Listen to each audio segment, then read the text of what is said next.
This is the absolute last time that I'm going to have this thing in my hands before it gets boxed up and sent off to Andrew Bana. Be kind, because I'm not really a baritone guitar player, but I'll give it my best shot.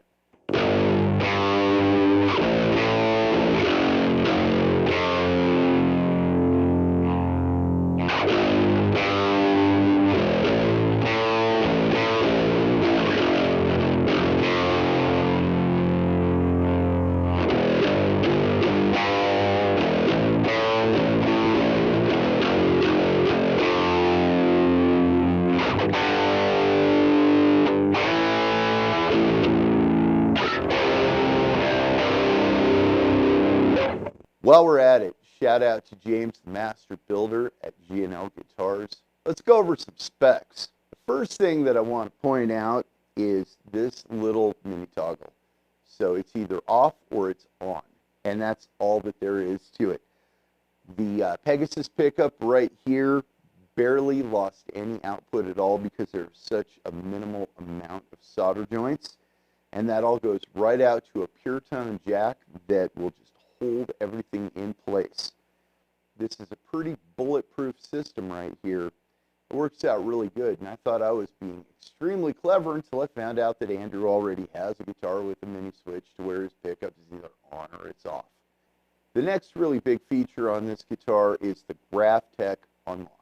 Playing an unlock feels different than one of their standard graphite nuts. It feels like it just makes sort of an extra long, super slippery ramp for the strings. And they said, yeah, that's exactly what it does. That's the entire point. When we pair that with the GraphTech ratio locking tuners, then we've got tuning stability for days.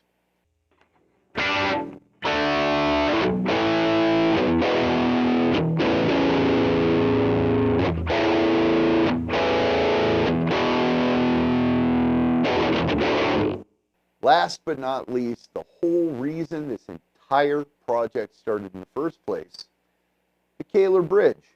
This right here is just a standard Kahler 2300 with Teflon rollers and a brass cam.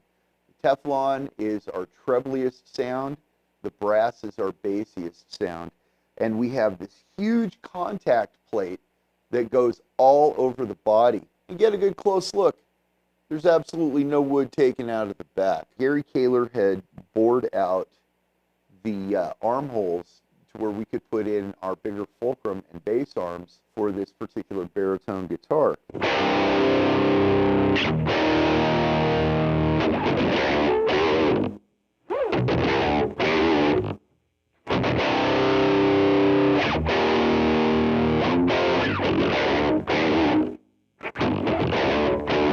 The next thing about this bridge is that it's super versatile. It is meant to have fine tuners, but they're out because there's no locking nut and there's no string lock. So we don't have to have fine tuners down here.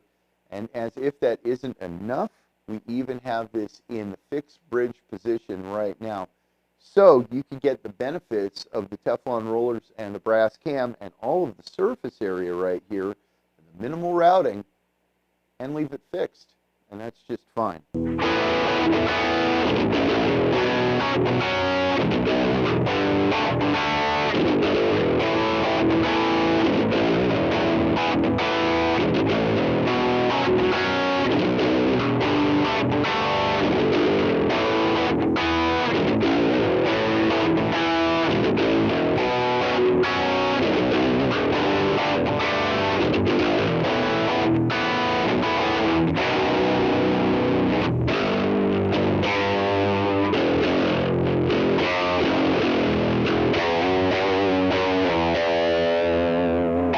Right now there's a screw engaged that's making this a fixed bridge.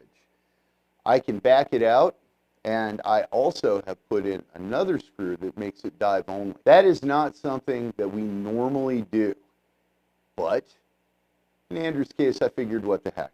Now if it's set upright, I will unscrew this screw while still leaving it in the plate, and the guitar will not vary in tune at all when I back it out, if it is set up correctly.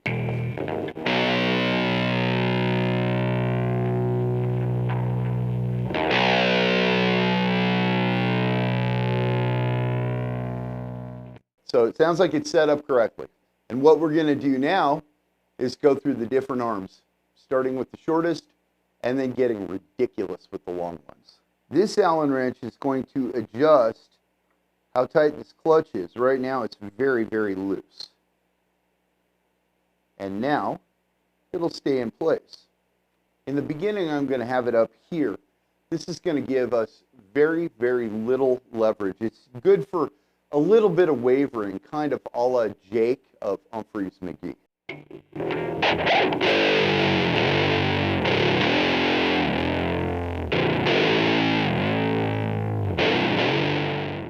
With the small arm and the upper armhole up here, you don't have a whole lot of leverage. If we move it down to the bottom, however, we get just a little more leverage. Still have that same clutch adjustment for both top and bottom. They're independent of each other.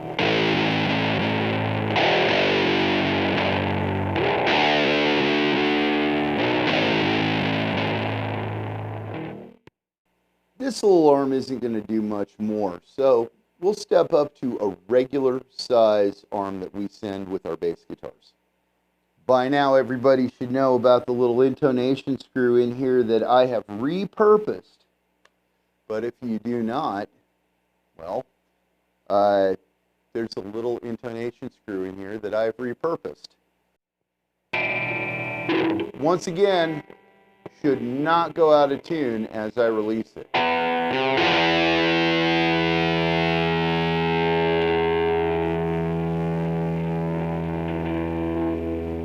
And it did not.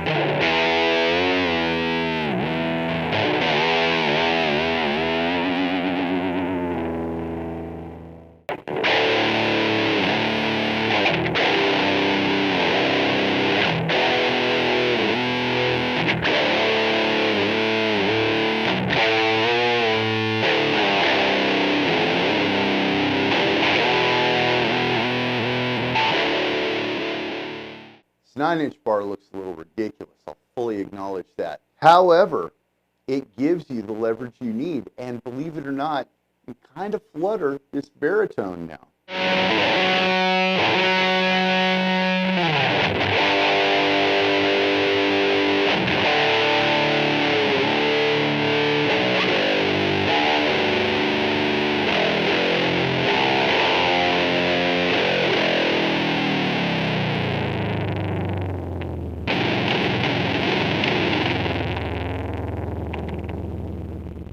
All right, now we're just going to get stupid.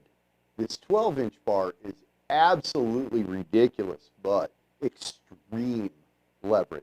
I mean, extreme leverage to do pretty much whatever you want.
Now, of course, I'm just making an ugly racket with this bar right now, but I'm not really a baritone guy. More bass player than a guitar player, actually, and this thing has such low notes, it actually makes me want to put a clean tone on it and kind of treat it like a bass.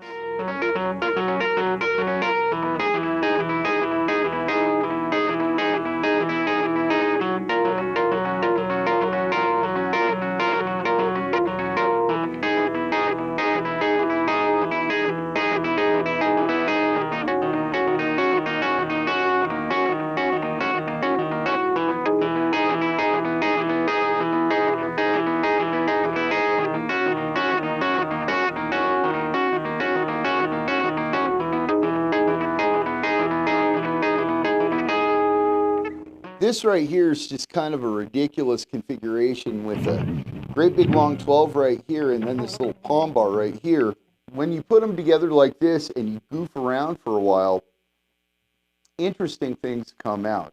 Not this time, because I haven't been sitting here all night goofing off with it. I really hope that Andrew does.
Andrew, I don't know if you're ever going to use these bars that we're giving you, but we're going to give you a bunch. But what we're going to do right now is relock this thing as a fixed bridge.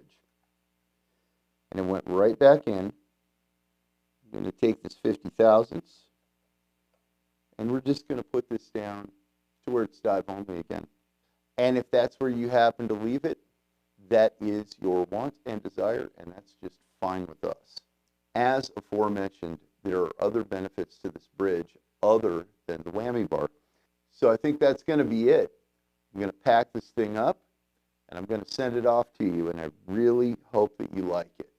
Big shout out to G&L for helping us by building the actual guitar, to Graphtec for hooking us up with the ratio locking tuners and the unlock, to Seymour Duncan for hooking us up with the Pegasus, to Stuart McDonald for hooking us up with pretty much everything else that we needed for this guitar.